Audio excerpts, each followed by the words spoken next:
My cell phone slipped right out of my hand and hit the floor with a thud. The screen still glowed, showing the picture. It was my daughter, Hope, in a wedding gown, smiling next to a man I barely knew. "Hope, did you get married?" "Yeah, Mama, yesterday." On the other end of the line, I could hear the sounds of the street, cars, footsteps, voices, everything but excitement. "Why didn't you tell me? Why wasn't I invited?" "It was just a small thing, Mama, only family." That word hammered in my head. Family. I picked up the phone, stared at that frozen smile on the screen, and understood. Maybe I had become an afterthought, a detail outside the frame. I deleted the picture, and in the silence that remained, a question formed that I still can't answer. What does a mother do when she stops being family? My name is Clara Mae Harrison, and for 67 years, I believed family was everything. I raised my daughter Hope alone after my husband Elijah passed away. I worked cleaning houses for 2 different families, the Rodwells and the Millers, to pay for her college. I saved every single dollar so she could have the wedding of her dreams. I always imagined I'd be right there beside her at the altar, holding her hand, watching her realize the biggest dream of any woman. But last Tuesday, as I was having my morning coffee and checking my phone, I saw a picture on Facebook that changed everything. There was Hope in a white dress next to her husband, Devin Hayes. The only people with them were his parents, Franklin and Eleanor Hayes. My eyes scanned every detail of that image multiple times. Hope was radiant, smiling like I had never seen her smile before, and the caption read, "Our special day, family complete."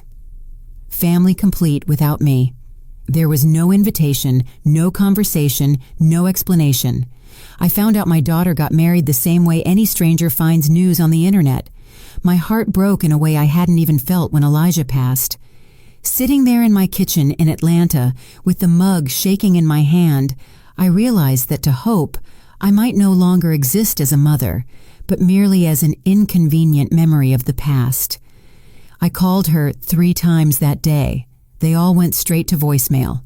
I sent messages pretending I hadn't seen anything, asking if everything was okay, if she needed anything. The response only came late that afternoon. "I'm fine, Mama. We'll talk later." "We'll talk later." As if her own daughter's wedding was a minor issue that could be put off. That night, lying in bed staring at the ceiling, I realized I had spent my entire life being a mother to someone who no longer needed me. And in that silence of the early morning, a new Clara Mae began to wake up inside me. Over the next few days, memories came in like ocean waves. I remembered when Hope was 5 years old and got pneumonia. I worked all day cleaning the Rodwell family's home in Buckhead and sewed at night for the Miller family in Sandy Springs. For 15 days, I barely slept 3 hours a night, taking care of her, driving her to the doctor, buying those expensive medicines. When she finally recovered, she hugged me and said, "Mama, when I grow up, I'm going to get married, and you're going to be the prettiest maid of honor in the world." Those words had lived in my heart for more than 20 years. I also remembered her sweet 16 party. I had been saving for 2 years to throw her a memorable celebration. I sold some jewelry from my marriage. I worked extra shifts on the weekends.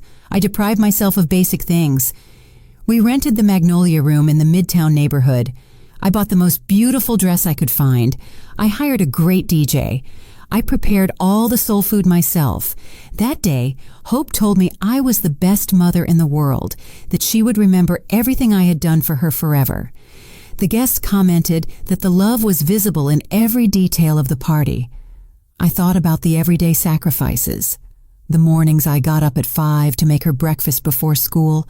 The afternoons I spent helping her with homework, even though I hadn't finished high school myself. The nights I stayed awake waiting for her when she was out with friends, worrying about her safety. The Sundays I brought a pot of collard greens and ham hocks to Auntie Dolores's house so Hope could spend time with her father's family. When she went to college to study business administration, I increased my work hours.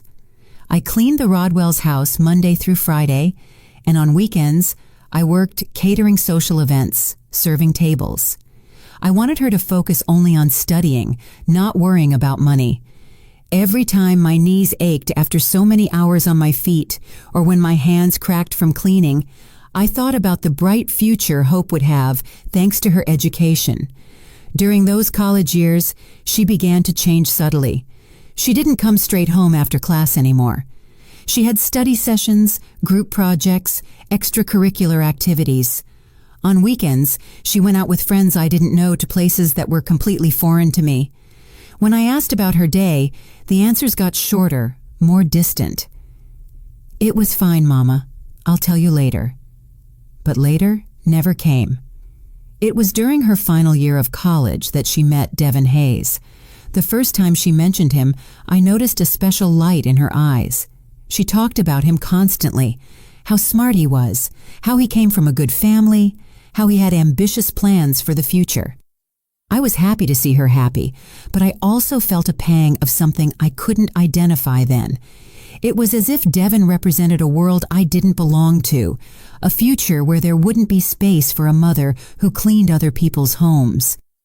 The first time Devin came over for dinner, I cooked baked mac and cheese, fried chicken, candied yams, cornbread, and sweet tea.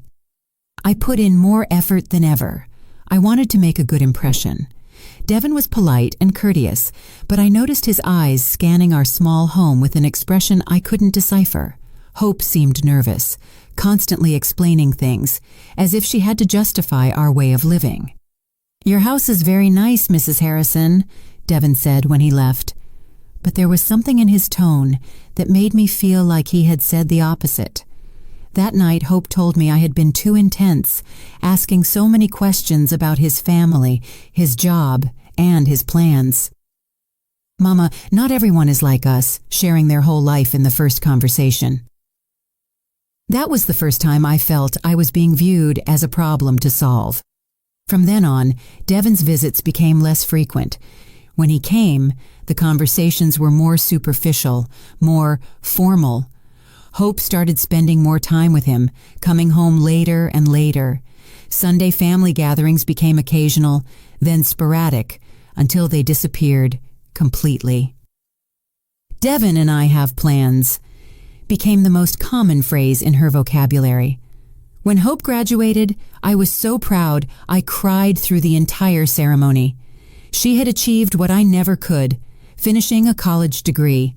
She was going to have opportunities I never had. After graduation, we went to celebrate at a nice restaurant in Decatur. Devin had also invited his parents, Franklin and Eleanor Hayes. It was the first time I met them formally. Franklin was a manager at a big company in Sandy Springs.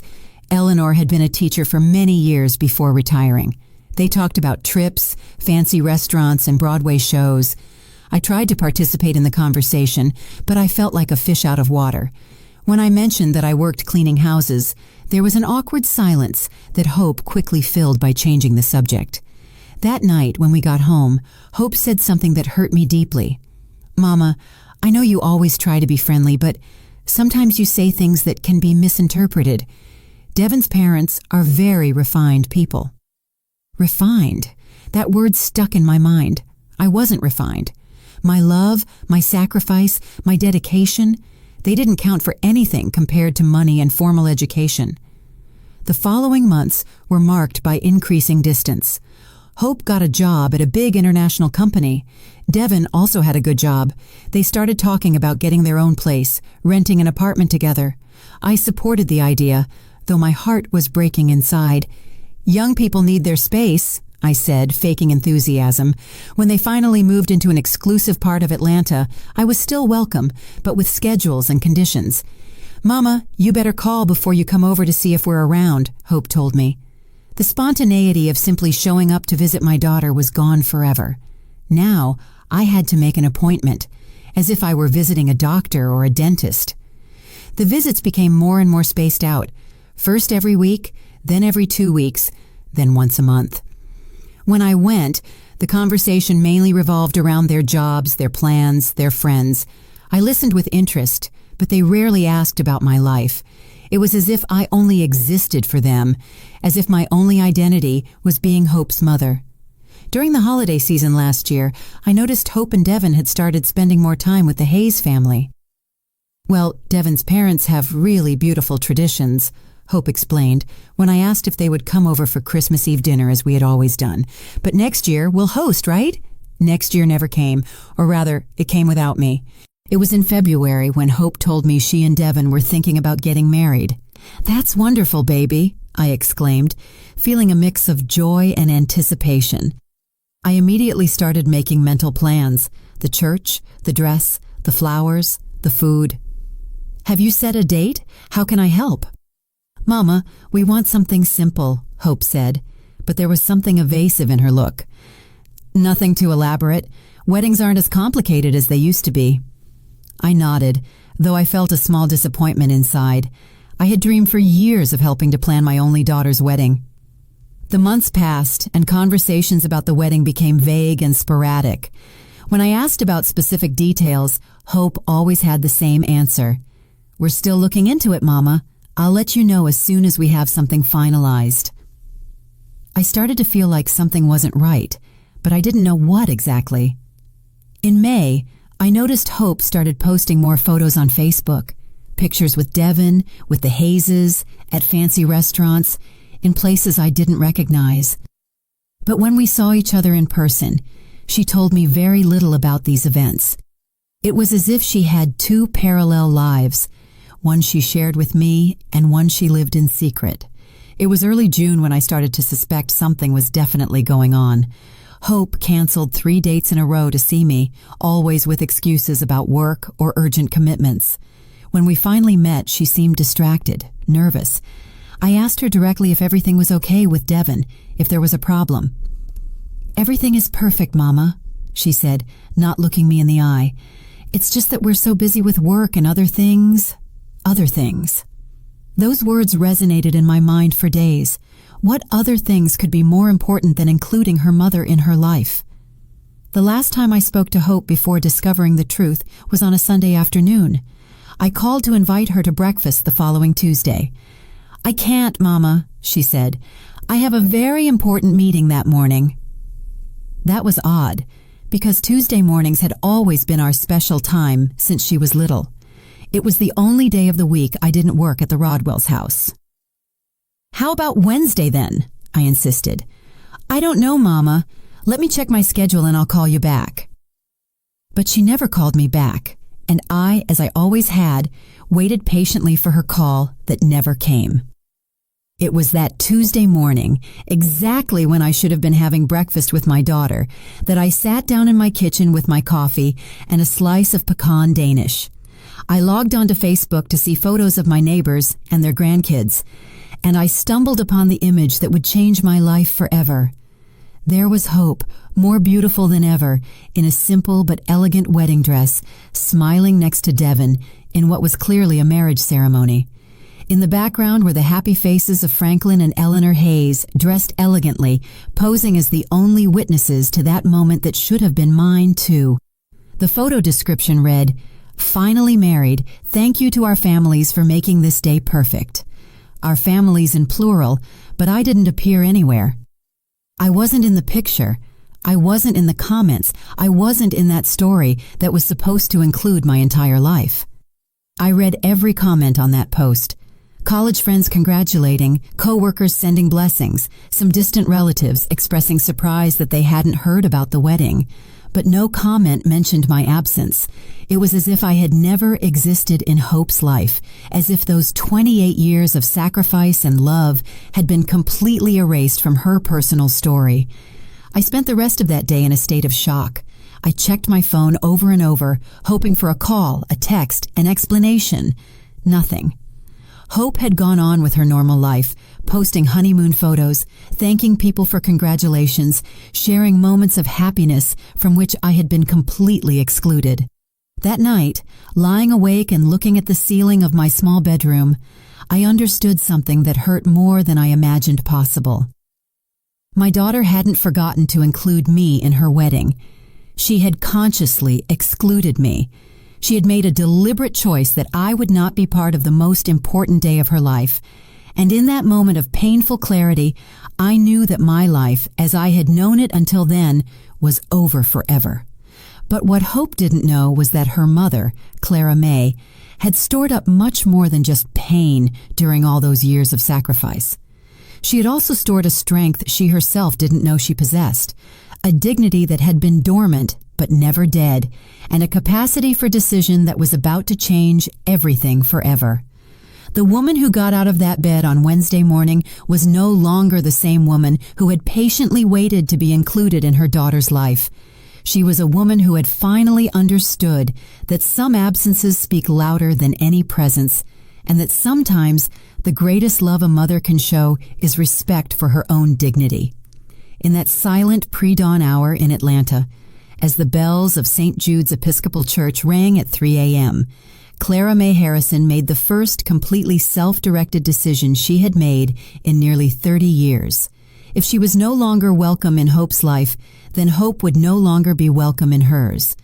But this story was just beginning, and what came next would change the lives of everyone involved in ways none of them could have imagined. The following days passed in a dense fog that prevented me from clearly seeing where my life was headed. Hope didn't call to explain, didn't show up at the house, didn't show any sign of remorse. She continued posting honeymoon photos from Cabo San Lucas, Mexico, as if nothing had happened, as if I were just another follower on her social media. Every new photo was a confirmation that I truly was no longer a part of her life. I tried to keep busy with household chores, with Wednesday Mass at St. Jude's, with talks with Mrs. Eleanor Rodriguez, my lifelong neighbor. But no matter how much I tried to hide it, the pain was always there, causing a deep ache in my chest, like a constant presence that made it hard to breathe. It was while sorting through old papers in the wooden trunk that had belonged to my mother that the memories came rushing back in full force. I found birth certificates, immunization records that I'd kept so carefully, and school report cards where Hope always got straight A's. I remembered every sacrifice. The early mornings sewing dresses for ladies in the neighborhood to pay for Hope's English classes. The times I ate nothing but toast and jam so she could have meat on her plate. The birthday gifts I saved for all year to buy. I recalled the times she came home crying because her friends had designer clothes, and I would go to the sweet Auburn Curb Market the next day to buy exactly what she wanted, even if it meant delaying the rent that month. Through all those years, Hope always had an excuse for not fully including me in her life. First, it was her studies, then work, then her boyfriend Devin, who didn't get along with mothers-in-law. I always accepted, I always understood, I always adapted to her schedule, her whims, her decisions. But now, looking back, I realized that I had become smaller and smaller in her life, occupying increasingly minimal spaces, until I reached the point of not even knowing she was getting married. The Hope I raised, the one I loved unconditionally, the one I always put first, had become a stranger who only shared crumbs of attention with me when it suited her. That Thursday afternoon, as I organized family photos into a shoebox, I found one that made me cry harder than I had cried in years. It was from Hope's confirmation ceremony. She was 8 years old. She wore a beautiful white dress that I had asked a local seamstress to make. In the photo, Hope was hugging me tightly and smiling with a pure, genuine happiness. I was smiling too, but now I could see in my eyes from that time something I had lost, the certainty that I was loved unconditionally by my daughter. I remembered that day perfectly. I had saved for 6 months for that celebration. I rented the Magnolia Room Hall. I invited the whole family. I prepared barbecue, potato salad, sweet tea, and a huge red velvet cake I specially ordered. Hope felt like a princess, running from table to table, introducing me to everyone as my mama, the most beautiful in the world. That night, when everyone had left, she helped me pick up the dishes and said, "Mama, when I grow up and have my own parties, you're always going to be the most important person. Always." Tears ran down my cheeks as I held that photograph. What happened to that little girl who promised me I would always be the most important person? When did I become so insignificant that I didn't even deserve to be present at her wedding? I continued looking through the photos and found another one that hurt just as much. Hope at 15, the day of her Sweet 16 party. We had rented a hall in the Midtown neighborhood. There was a DJ, food for 150 people, and a live band for the waltz. I had worked double shifts for a whole year to give her that party. I cleaned houses by day, babysat children at night, sold sweet potato pies at the farmer's market on weekends, all to see her happy, to give her the celebration she deserved. In that photo, Hope and I were dancing together, mother and daughter, during one of the songs. She had asked me to play a song she called Our Special Song. "Mama, you used to sing this to me when I was little and sick, and it always made me feel better," she had told me. "I want us to dance to it together so everyone knows how much I love you." Those words echoed in my mind like sounds from another life. How had I gone from being the person who comforted her when she was sick to being someone she was ashamed of in front of her new family? I kept looking and found a letter Hope had written me when she was 18, just before starting college. She had written it on pink paper with careful handwriting, full of little drawn hearts in the margins. It read, "Dearest Mama, tomorrow I start a new stage in my life, but I want you to know that nothing I achieve will be possible without everything you have done for me. You are my hero, my role model, the bravest woman I know. When I grow up, I want to be a mother like you, loving, sacrificial, who always puts family first. I love you with all my heart, and you will always be the most important person in my life. Your loving daughter, Hope." I read that letter 3 times before I could believe what I was reading. This was the same person who had just excluded me from the most important day of her life. The same one who had promised me I would always be the most important person. I sat on my bed with the letter shaking in my hands and cried like I hadn't cried since the day I buried Elijah. I cried for the girl who wrote those words and for the woman she had become. I cried for all the dreams I had about being the mother of the bride. I cried for all the times I imagined helping her choose the dress, organizing the bridal shower, walking her down the aisle. I cried for the mother-daughter relationship I thought we had, which apparently only existed in my imagination. After the crying came the rage, a rage I had never felt in my 67 years. How dare she treat me like this after everything I had done for her? How could she be so cruel, so ungrateful? I had sacrificed my youth, my social life, my own dreams, all for her. I had worked until my bones ached so she could have opportunities I never had. And this was how she repaid me, with humiliation, exclusion, and oblivion. But after the rage came something worse. Shame. I started asking myself if somehow it was my fault. Had I been too intense, too clingy, too unsophisticated for Hope's new, refined life? I remembered the faces of Franklin and Eleanor Hayes when they met me. That subtle expression I hadn't been able to interpret then, but that I now understood clearly. Pity mixed with discomfort. To them, I was the embarrassing mother-in-law who had to be tolerated, not accepted. I got up from the bed and looked at myself in the vanity mirror. There was Clara May Harrison, 67 years old, gray hair, hands rough from so much work, wrinkles around my eyes that spoke of years of worry. I wasn't elegant like Eleanor Hayes. I hadn't traveled the world. I didn't speak any other languages. I didn't know about fine wines or theater. I was a simple woman who had done the best she could with what she had. But did that make me less valuable? Did that justify my own daughter treating me like I didn't exist? I couldn't sleep that night. I stayed awake thinking about all the signs I had ignored, all the moments I should have realized I was losing my daughter, the family dinners that became sporadic, the phone calls that got shorter, the visits that required prior appointment. Everything had been gradual, so subtle that I hadn't realized I was being systematically excluded from Hope's life. On Friday morning, I decided to call my sister, Auntie Rosa, who lives in Birmingham, Alabama. I needed to talk to someone, vent, ask for advice. Auntie Rosa had always been the most direct of my sisters, the one who told things straight. "She got married without telling you?" Auntie Rosa shouted when I told her what had happened. "That girl is crazy. How can a daughter do that to her mother?" I told her the whole story, from the first changes in Hope's attitude to the discovery of the wedding on Facebook. Auntie Rosa listened without interrupting, which was rare for her. "Clara May," she finally said in a serious voice, "I always told you that you gave too much to that girl. You spoiled her since she was little, you put her on a pedestal, and now you see the consequences. Kids need boundaries.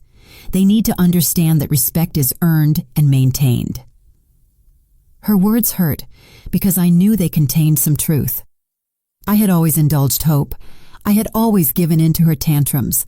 I had always put her needs before mine, but I had done it out of love, because I wanted her to have everything I couldn't have. "So what am I supposed to do now?" I asked, sobbing. "Now you're going to do what you should have done years ago. You're going to live for yourself," Auntie Rosa replied firmly. "Hope has already made her decision about what place you occupy in her life.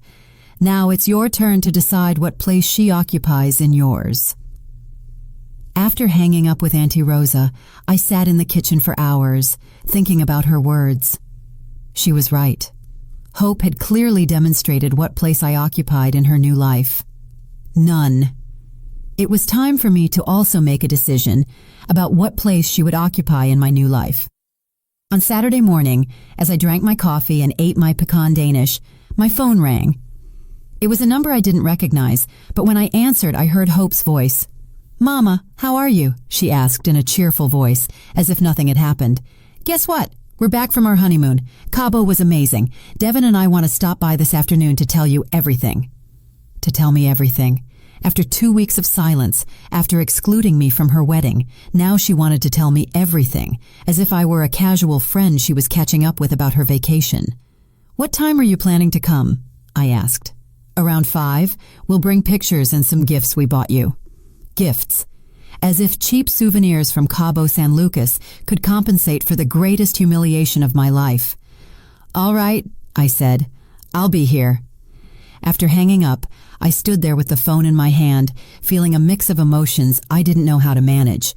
Part of me was happy to finally see my daughter, to be able to hug her and tell her how much I had missed her.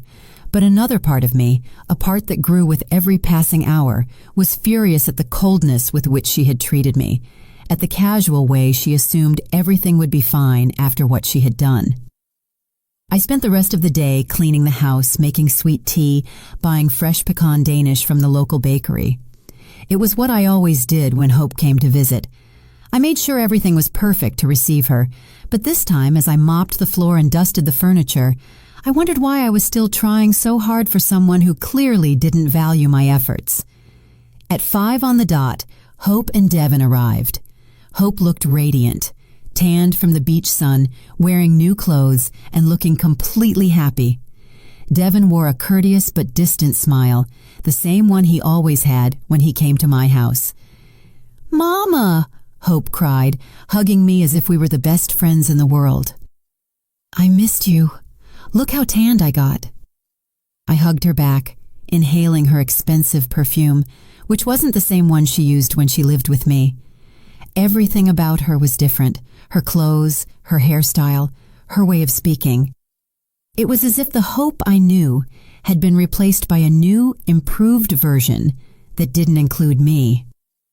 "Have a seat," I said. I served them sweet tea and offered them fresh pecan Danish.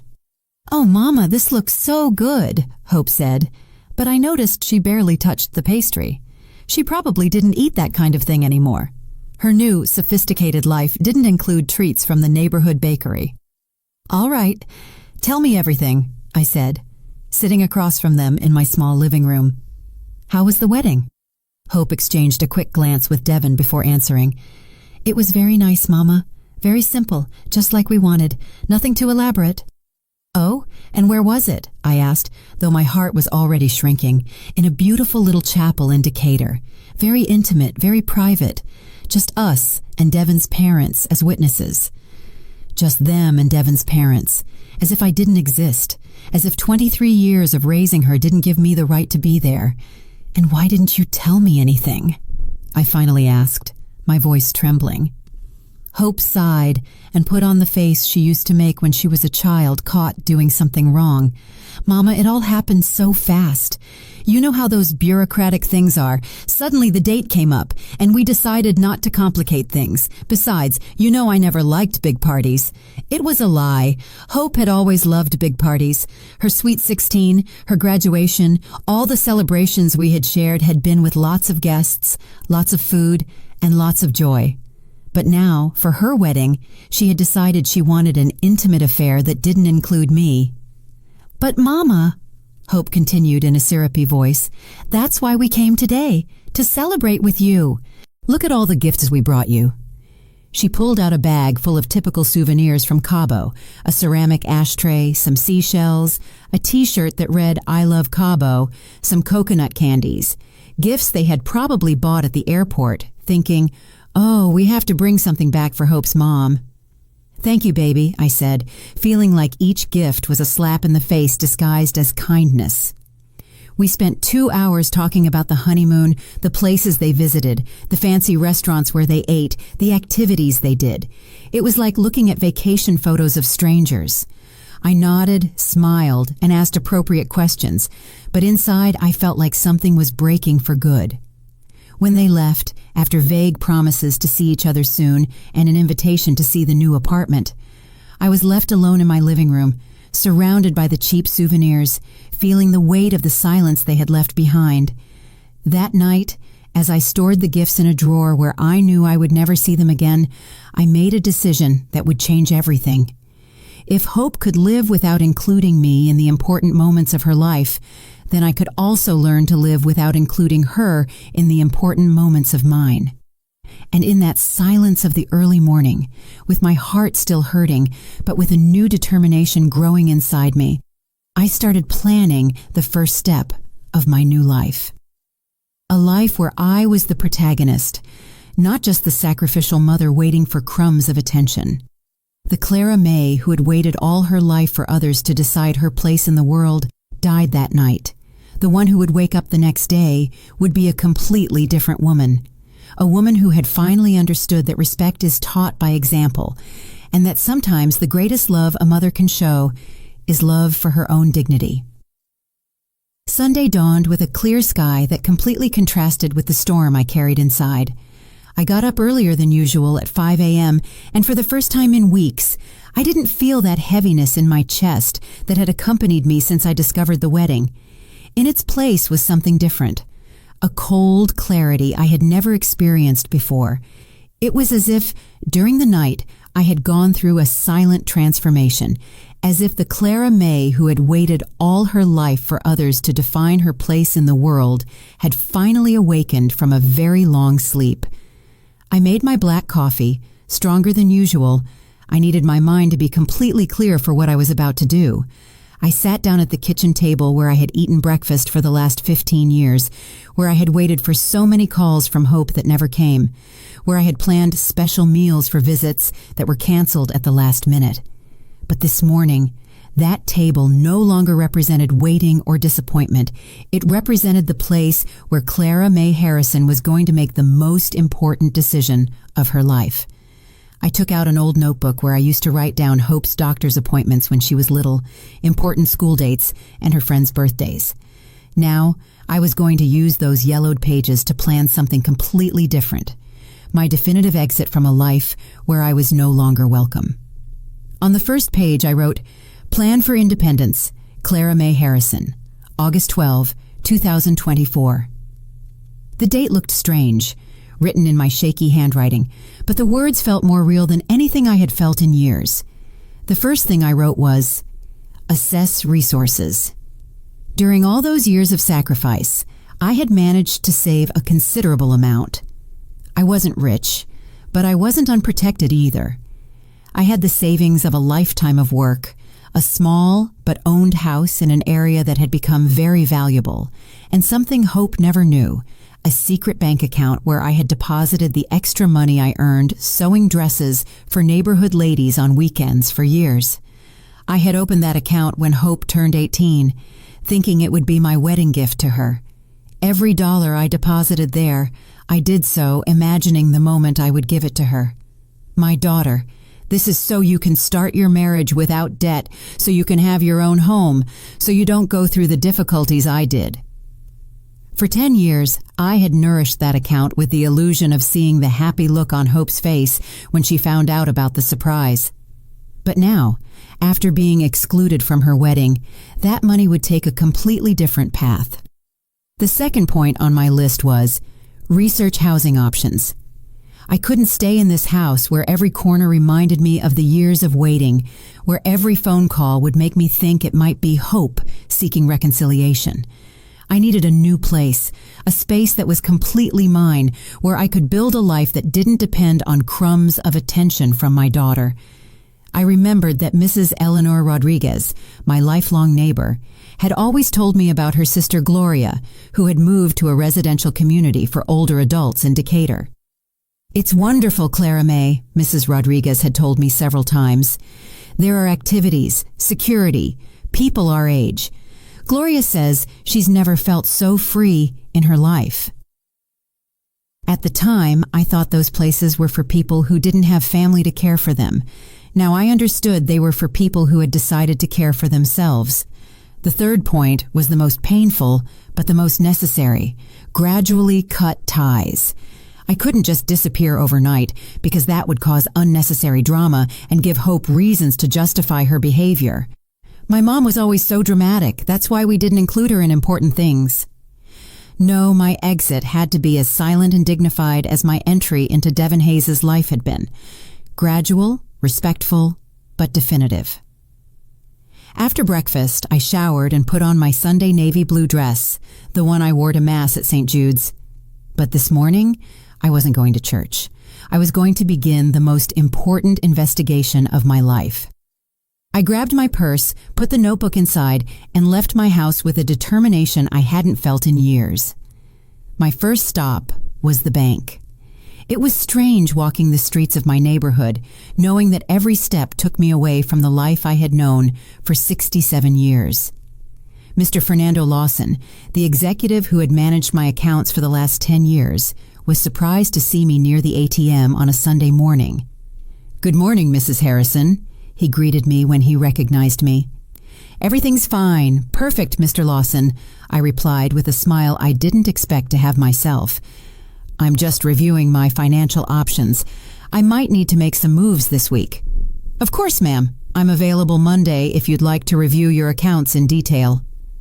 "I appreciate it very much. I'll see you Monday then." That small conversation gave me more energy than I expected. For the first time in years, someone spoke to me like a person capable of making important financial decisions, not like an old lady who needed others to manage her money. From there, I went straight to Decatur, to the residential community Mrs. Rodriguez had mentioned. It was called the Legacy at Peachtree, and as soon as I got off the bus, I could see why my neighbor's sister liked it so much. It was a beautiful, clean place with well-kept gardens and an atmosphere of tranquility I hadn't felt in years. The receptionist, a very kind woman named Patricia, welcomed me with a genuine smile when I explained I was interested in seeing the facilities. "I'm glad you came," she said enthusiastically. "We just happen to have 2 very nice apartments available. Would you like a full tour?" For the next 2 hours, Patricia showed me every corner of the Legacy at Peachtree. The apartments were small but comfortable, perfect for one person. They had a living dining room, 1 bedroom, a full bathroom, and an equipped kitchenette. What I liked most was the balcony overlooking the gardens, where I could imagine myself drinking my coffee in the mornings and watching the sunset in the evenings. "We have lots of activities," Patricia explained as we walked through the common areas. "On Mondays, we have a yoga class, Tuesdays are for knitting and crafts, Wednesdays are Mass in the internal chapel, Thursdays are ballroom dancing, and Fridays are movie nights. On weekends, we organize excursions to different places: Savannah, Charleston, Asheville."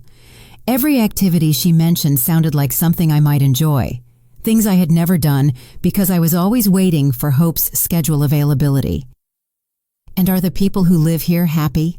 I asked. "Look, Mrs. Harrison," Patricia told me honestly, Most of our residents come here after complicated family situations. Some have lost their partners, others have children who live far away, others simply decided they wanted to live with more independence. At first, many arrive sad, nostalgic, but after a few months, you see them, and they seem like different people. Happier, more active, more, how should I put it, more alive. Her words resonated deeply with me. More alive. How long had it been since I truly felt alive? How many years had I spent simply existing, waiting for my daughter to include me in her life? What are the requirements to live here? I asked. Patricia explained the whole process. I had to be over 60 years old, check. Have stable income to cover the monthly fee. I had savings for several years. And pass a basic medical evaluation to ensure I could live independently. My health was excellent.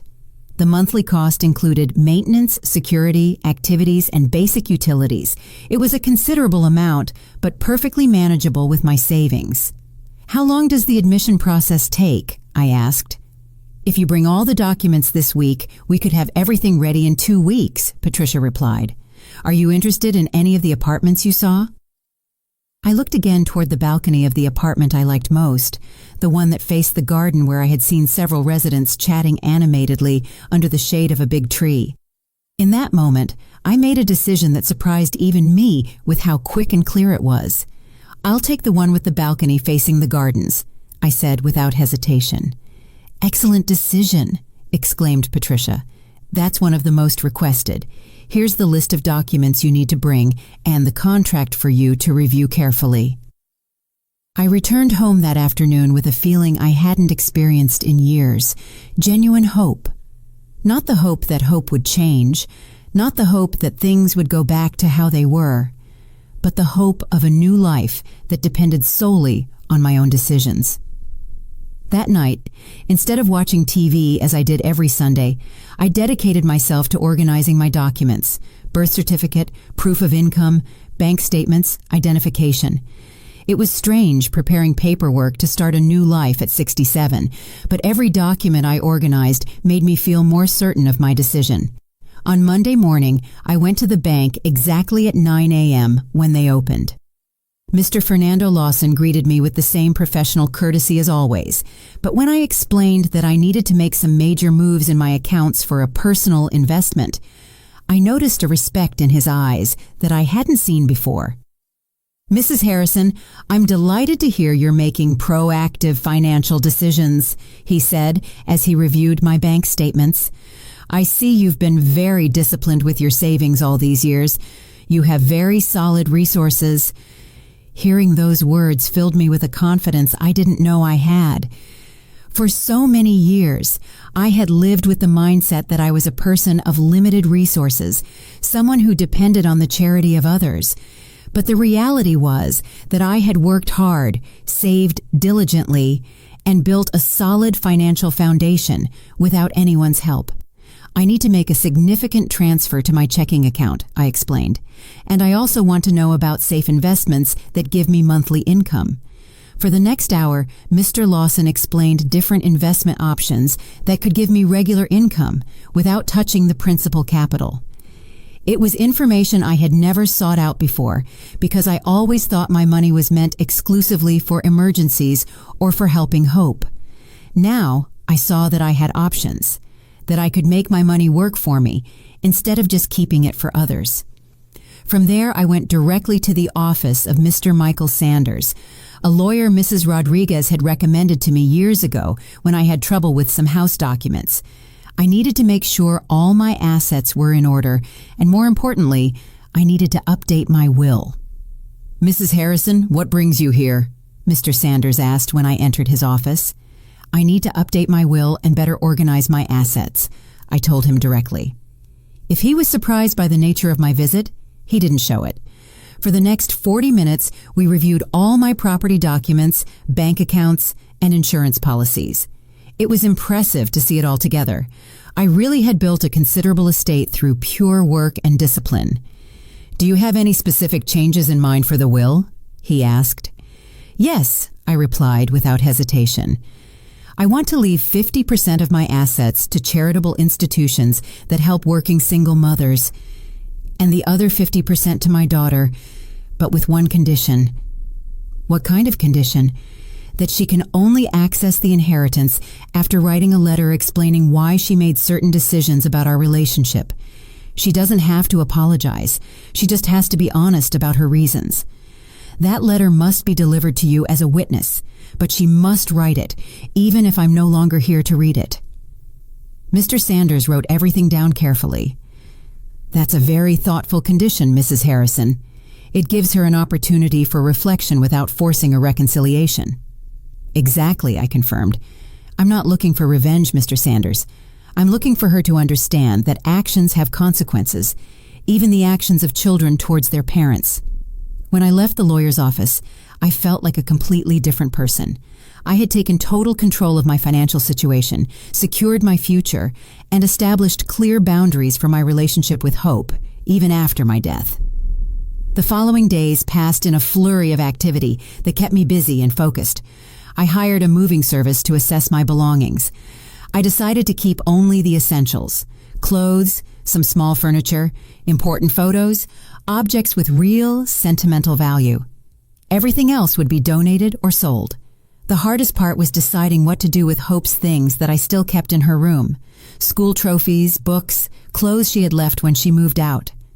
I finally decided to carefully pack everything in labeled boxes and leave them in a storage unit I rented near her apartment. If she ever wanted them, she could pick them up. If not, eventually. During that week, Hope called me twice. The conversations were courteous but distant on both sides. She told me about her new job, her plans to decorate the apartment, the dinners she had with the Hayeses. I listened politely, asked appropriate questions, but I didn't share anything about my own plans. For the first time in years, I had important secrets that did not include my daughter. "Is everything okay, Mama?" she asked on the second call. "You sound different." "Everything is perfect, baby," I replied with complete honesty. "I'm just organizing some things at the house. You know how it is." "Do you need help with anything?" The question would have thrilled me before. Now it simply confirmed that Hope still saw me as someone who needed help, not as someone capable of solving her own problems. "No thank you, baby. Everything is under control." On Friday of that week, I got the call from Patricia at the Legacy at Peachtree. My application had been approved, and I could move in the following Monday if I wanted. That night, alone in my house, surrounded by packed boxes and furniture covered with sheets, I didn't feel sadness or nostalgia. I felt something I hadn't experienced in decades: the excitement of starting something new.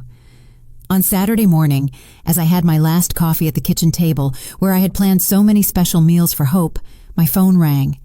It was her. "Mama, Devin and I want to invite you to dinner tomorrow, Sunday. We're going to try out the new dining room at the apartment." It was the invitation I had waited for months. They finally wanted to include me in something, show me their new home, treat me like a part of their life. But it was too late. "Oh, baby, that's a shame," I replied in a serene voice. "I already have plans for tomorrow." "Plans? With who?" "With some new friends. We're going on a little day trip to Lake Lanier." It wasn't a lie. The residents of the Legacy at Peachtree had a trip scheduled for Sunday, and I had already signed up. "But Mama, we can change it to another day. It's important to us that you see our home." "Thank you, baby, but I'm already committed. Maybe another time, when I have more time." There was a long silence on the other end of the line. Hope was not used to me having plans that didn't involve waiting for her. "Well, okay, we'll organize something later." "Sure, baby. Have a wonderful dinner." When I hung up, I stayed seated in that familiar kitchen for the last time, smiling with deep satisfaction. For the first time in my life, Hope had had to adjust to my schedule instead of me adjusting to hers. It was a small change, but it symbolized a much bigger transformation. Clara Mae Harrison had stopped being a woman waiting to be included and had become a woman who had her own life, her own plans, her own happiness. On Sunday night, after returning from a beautiful day trip to Lake Lanier, where I had met 3 lovely women who would become my new neighbors, I packed my last personal belongings. The move would be early Monday, and by noon, I would be settled in my new home. That last night in the house where I had raised Hope, I didn't cry or feel nostalgic. Instead, I felt a deep gratitude towards the woman I had been and a genuine excitement for the woman I was becoming. I had made the bravest decision of my life, choosing my own happiness over waiting for the approval of others. Early Monday, as the movers loaded my few belongings, I looked one last time at every room in the house. In Hope's bedroom, now completely empty, I whispered a silent farewell. Thank you for teaching me that true love sometimes means knowing when to walk away. The Clara May who walked out of that house that Monday morning was a completely new woman. A woman who had learned that dignity is not negotiable, that respect is taught by example, and that it is never too late to start over when you make the right decision. As the moving truck drove away toward Decatur, toward my new life at the Legacy at Peachtree, I sat in the passenger seat, smiling toward the future. For the first time in 67 years, I didn't know exactly what awaited me, and that uncertainty felt like the most beautiful freedom in the world. My first week at the Legacy at Peachtree passed like a beautiful dream I didn't want to wake up from. Every morning I woke up in my new cozy apartment, made my coffee in the kitchenette that was entirely mine, and went out onto the balcony to look at the gardens where I had already identified my new neighbors. There was Mrs. Mercedes, 72, who had been an elementary school teacher for 40 years. Mrs. Eleanor, 69, who had worked in a government office and had fascinating stories of her youth. And Mr. Alexander, 75, a widower like me who had been a carpenter and now made small furniture to give as gifts to his new friends. It was strange to feel part of a group where I was valued for who I was, not for what I could do for others. At community meals, my new friends asked me about my life, my opinions, my plans. No one saw me as somebody's mother or the awkward mother-in-law. I was simply Clara May, a woman with her own stories, her own dreams, her own personality. On Wednesday of my first week, I participated in the knitting class led by Mrs. Eleanor Rodriguez, an elegant 74-year-old woman who had been a dressmaker in her youth. While embroidering flowers on a napkin, I realized I hadn't done anything purely for pleasure in years, without thinking about whether Hope would like it or if it would be useful for the house. "You know what, Clara May?" Mrs. Rodriguez said as she checked my work. "You have a great hand for this. You should come to every class." It was a simple compliment, but it touched my heart.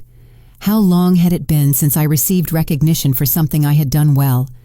In my previous life, my achievements were always measured by how much they helped Hope.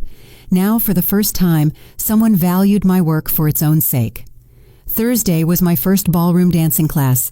Mr. Alexander Davis, a very distinguished 76-year-old man who had been a physical education teacher, led the classes with contagious patience and joy.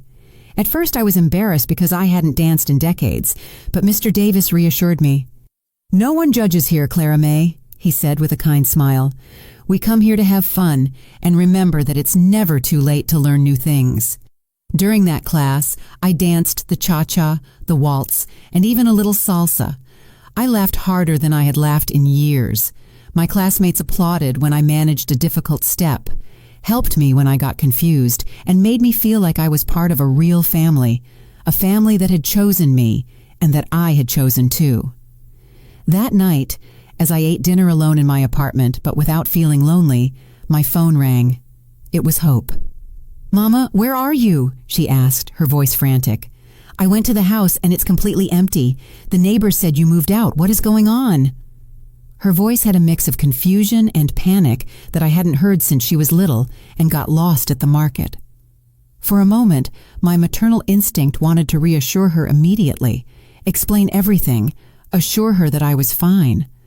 But the new Clara May, who had emerged in these last few weeks, kept her composure. "I'm doing very well, baby," I replied in a serene voice. "I moved to a place more suitable for my age." "More suitable? What does that mean? Why didn't you tell me anything?" Because they were personal decisions that didn't require your approval, I said firmly, but without aggression.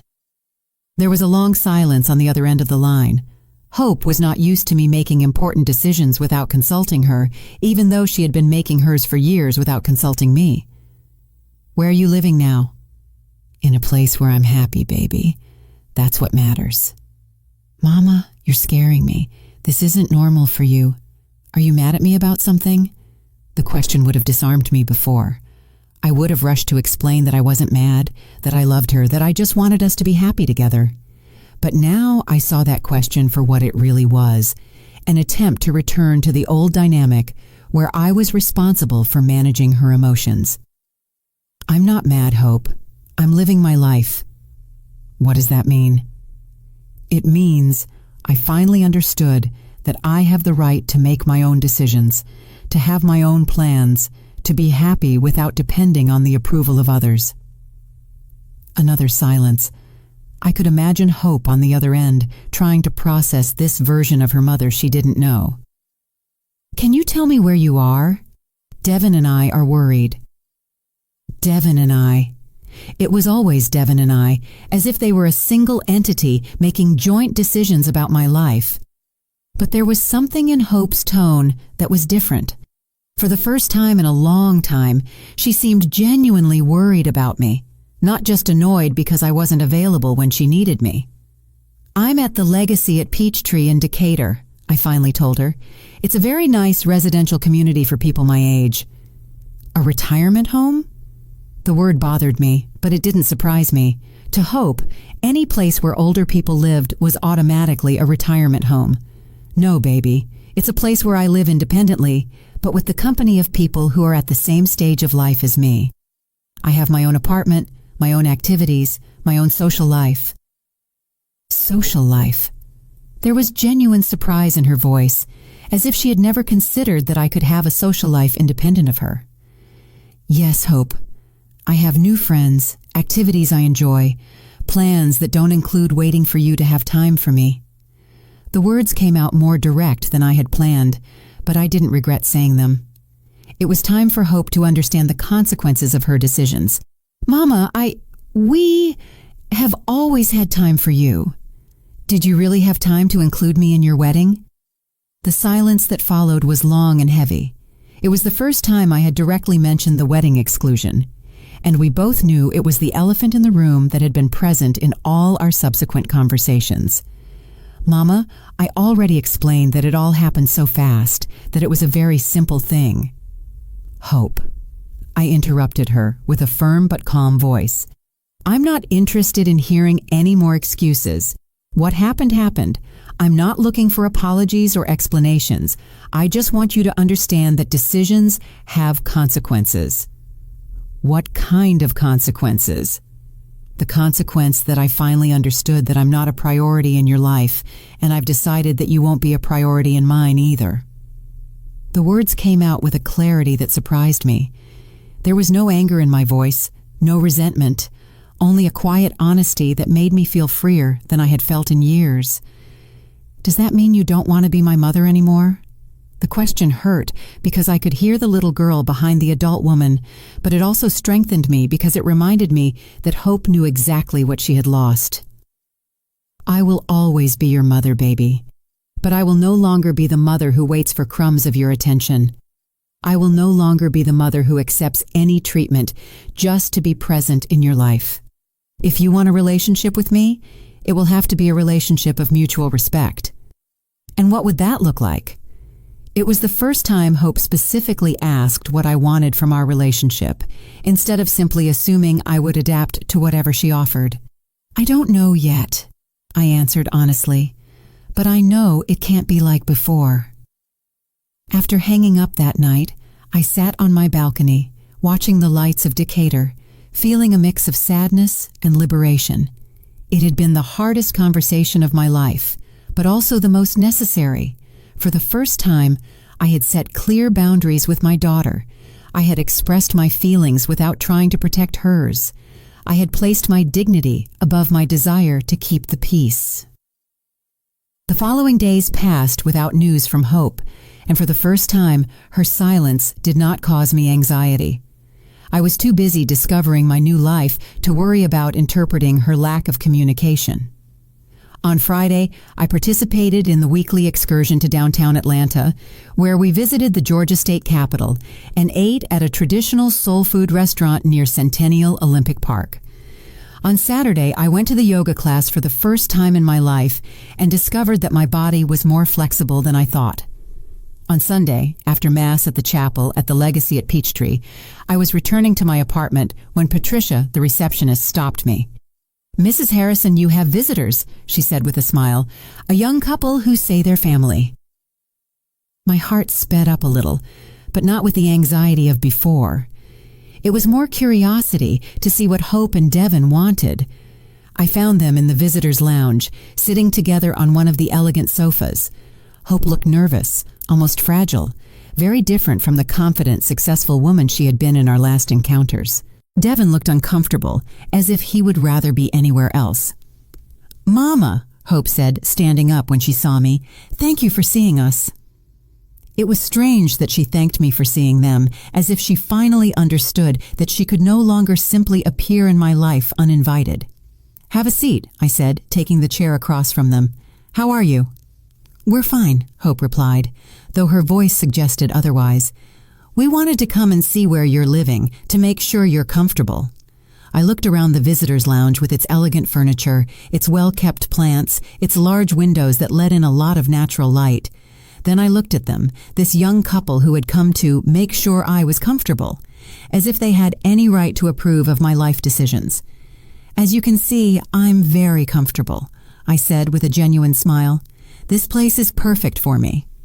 "Yes, it looks very nice," Devin admitted, speaking for the first time. "It must be expensive, though." There it was, the real concern, not my happiness or my comfort, but how much of their inheritance I was spending. "Fortunately, I can pay for it without problems," I replied calmly. "It turns out I worked and saved more than you knew." I watched as Hope and Devin exchanged a quick glance. It was obvious they had talked about my financial situation before coming. "Mama, we don't want you to run out of money by living in a place like this," Hope said in a worried voice. "Why would I run out of money?" I asked with genuine curiosity. "Well, you always told us you had to watch every dollar, that money didn't go very far." It was true. For years I had told them that, but what I never explained was that it didn't go far because I constantly prioritized their needs over mine, because I saved money for their emergencies instead of spending it on my own comfort. "It's true that I watched every dollar," I confirmed, "but it was because I was saving for you, to be able to help you when you needed it. Now that it's clear you don't need my help, I can use my money for my own happiness." "What do you mean we don't need your help?" Devin asked in a tense voice. "I mean you are successful, independent adults, capable of making your own decisions without consulting me, including decisions as important as getting married. If you are independent enough for that, then you don't need me to save my money for your emergencies." The silence that followed was uncomfortable. I could see how they processed the logic of my words, how they realized they couldn't have both: total independence from me when it suited them, and access to my resources when they needed them. "Mama," Hope said finally, her voice softer, "are you very angry with me?" It was the question of a child, not an adult, and for the first time since the wedding, I felt a little compassion for her. But it was a different kind of compassion, not the blind compassion that had led me to excuse her behavior for years. "I'm not angry, baby," I told her honestly. "I'm disappointed. I'm sad, but above all, I am at peace." At peace? At peace with finally understanding who I am beyond being your mother. At peace with having discovered that I can be happy without depending on your approval or your attention. Hope remained silent for a moment, and I could see tears starting to form in her eyes. "Does that mean you don't love me anymore?"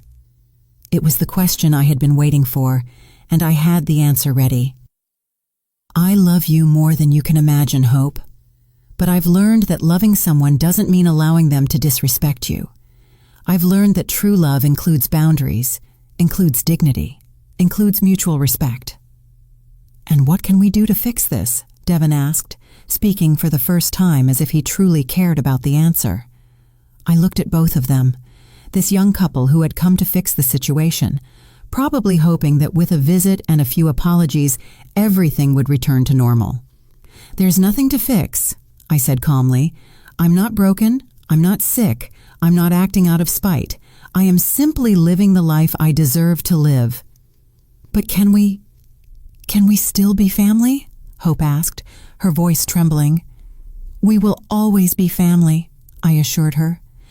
But it will be a different kind of family, one where we respect each other, where we include each other in the important things, where we treat each other as equal adults.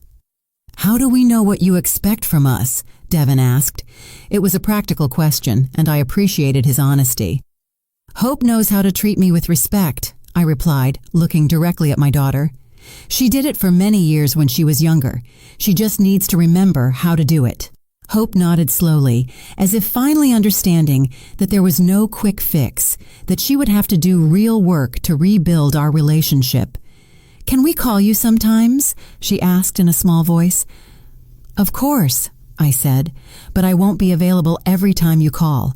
I have my own life now, my own activities, my own commitments. It was strange saying those words.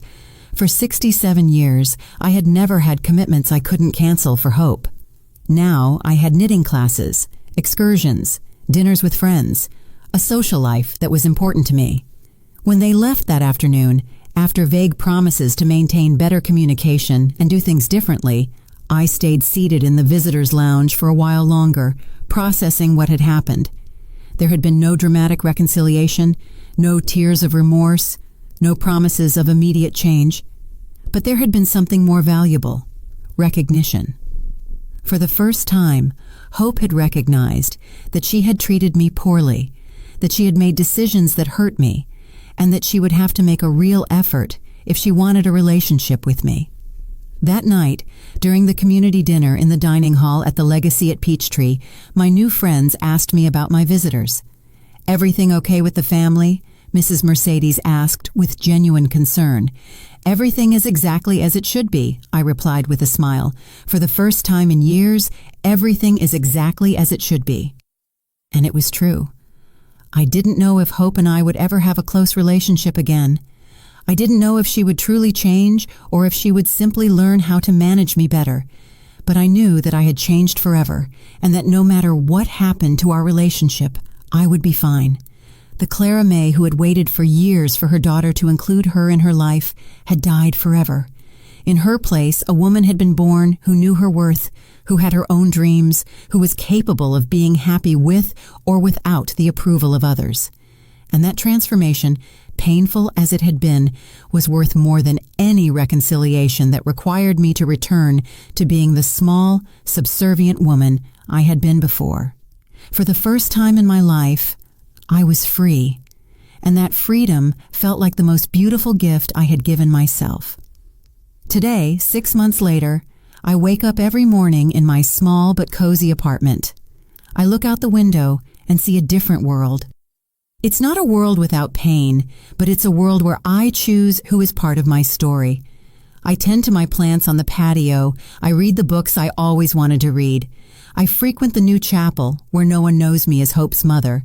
I am simply Clara May Harrison, a 67-year-old woman who is learning to live for herself after decades of living exclusively for others. Sometimes I get calls from unknown numbers that I know are Hope trying to reach me through other people's phones. I hear her voice on the answering machine, always crying, always apologizing, always promising she will change. But some exclusions cause pain too deep to be healed just with words. Some rejections are too final to be forgiven with simple remorse. Hope had the opportunity to include me in the most important moment of her life, and she chose to leave me out. Now I choose to leave her out of my new life. During these months, I've learned that the loneliness I feared doesn't exist when you live in peace with yourself. My days are filled with activities that nourish my soul: knitting classes with Mrs. Rodriguez, Thursday dances with Mr. Davis, weekend excursions where I discover parts of Georgia and the South that I had never visited. At community dinners, my friends listen to me attentively when I tell stories of my youth, when I share recipes I learned from my mother, when I give my opinion on the daytime soaps we watch together in the afternoons. Yesterday at the grocery store, a lady recognized me and told me that Hope was offering a reward for anyone who knew my whereabouts. I smiled politely and replied that sometimes people find each other when they are ready to find each other. I don't feel rage. I don't feel vengeance. I don't feel hatred. I feel only the peace of someone who made the right decision at the right time. Hope learned in the most painful way possible that mothers also have feelings, that love has boundaries, and that some doors once closed never open again. Last week, I received a very formal letter delivered by a lawyer.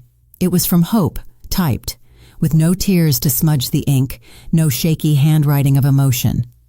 In that letter, my daughter explained with a coldness that surprised me her reasons for excluding me from the wedding. She said it had been a practical decision, that the Hayes had insisted on a small ceremony, that they hadn't wanted to hurt my feelings, but hadn't wanted to create conflicts with her new in-laws either. I read that letter 3 times before fully understanding what I was reading. Hope had reduced the most painful moment of my life to a practical decision. She had turned my exclusion into a matter of family diplomacy. There was no recognition of the harm she had caused me. There was no understanding of the sacrifice it had been for me to raise her alone. There was no gratitude for the years of unconditional love I had given her. That letter confirmed something I already knew in my heart. The Hope I had raised, the girl who promised me I would always be the most important person in her life, had disappeared forever. In her place was a woman who viewed our relationship as a social obligation that could be managed with efficiency, not as a sacred bond that deserved care and respect.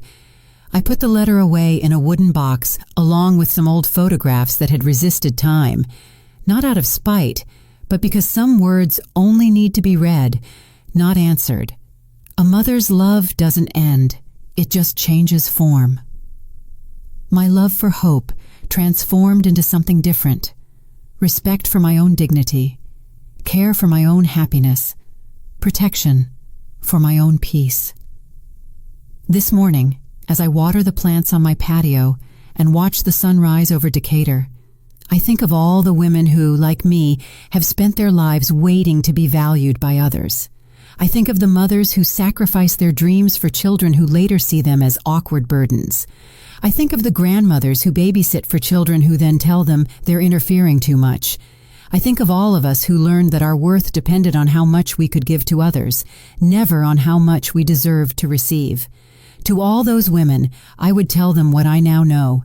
It's never too late to choose your own happiness. It's never too late to set boundaries. It's never too late to decide that you deserve respect, that you deserve consideration, that you deserve to be treated as the valuable person you have always been. The freedom I feel now was not born of punishing Hope, but of freeing myself. It was not born of revenge, but of self-respect. It was not born of hatred, but of the self-love that had been dormant for too many years. Last night, after community dinner, Mrs. Mercedes asked me if I ever regretted making this decision. "Don't you miss your daughter?" she asked, with the kindness of someone genuinely concerned about my well-being. "I miss the daughter I thought I had," I replied honestly, "but I don't miss the relationship we actually had, because that relationship was slowly killing me." It is the purest truth I have ever spoken. For years, I lived a fantasy where I believed Hope loved me the same way I loved her. The reality is that to Hope, I was a convenience when she needed me, and a nuisance when she didn't. Accepting that reality was painful, but it was also liberating. Today, I write these words from my patio with the sound of the community garden fountain in the background, with the scent of the bougainvillea I planted last week, with the certainty that I chose the right path. I don't know what the future holds, but I know it will be a future where my happiness will not depend on the decisions of others. Sometimes the greatest acknowledgement is the silence one chooses to maintain. And in that silence, Clara May Harrison finally found her voice, her strength, and her peace. Did you like the story, and which city are you listening from? Let's meet in the comments. If you liked the story, you can support me by sending a super thanks so I can keep bringing more stories like this. Thank you so much for your sweet support. I'm looking forward to your comments on the story. On the screen, you can see 2 new life stories that I highly recommend. There's so much more on my channel. Don't forget to subscribe.